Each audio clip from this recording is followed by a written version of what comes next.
Alors, mon nom est Florence Foresti, comme mon nom l'indique. Mon âge est avancé.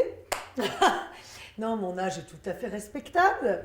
Et j'exerce le métier, je dirais la profession de comédienne humoriste, fantaisiste. Voilà. Depuis quelques années maintenant sur scène et puis également à la télé, sur France 2, 2 fois par semaine, aux côtés de Laurent Ruquier. C'est bien? J'ai bien fait? Ouais, Signe astrologique. Scorpion ascendant taureau, très important. Qu'est-ce que je pourrais te dire d'autre? Tu mesures combien? Je mesure 1m60, contrairement à ce qui a été dit dans VSD. D'accord. Ils m'ont traité de naine, 1m50. Ah oui, 1m50? Tout à fait faux. 1m60. Depuis combien de temps tu fais rire? Jamais, je n'ai jamais fait rire, c'est pour ça que je me suis engagée dans ce métier. Écoute, j'ose croire que je faisais rire déjà étant petite, parce que tout le monde me le dit maintenant, remarque c'est facile de le dire maintenant, oh, on le savait que tu deviendrais comédienne.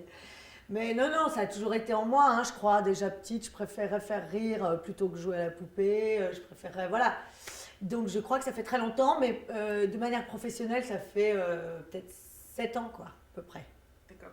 Donc tu es née comme ça? Absolument. Je suis née avec un nez rouge que j'ai gardé et je suis née avec un chapeau pointu. Ma mère a beaucoup souffert.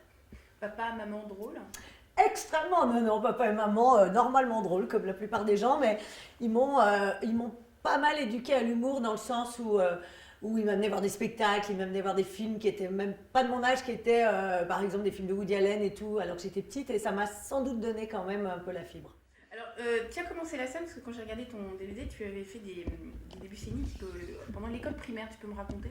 Oui, à l'école primaire, c'était en CE2 ou en CM2, je sais plus, j'avais un instituteur qui adorait le théâtre et qui nous faisait passer des petites scènes sur l'estrade, comme ça, des scènes de Molière. Et puis, c'était une sorte de concours, c'était déjà une sorte de pop star à l'époque, puisque le meilleur de la classe, on votait à main levée pour le meilleur, et puis on gagnait une ardoise avec un coucher de soleil peint dessus. Moi, j'avais tout ça d'ardoise, parce que j'étais la meilleure. Par contre, j'ai gagné, donc comme j'étais la meilleure, ils m'ont fait jouer à la kermesse de l'école, et là, j'ai pris mon premier bide.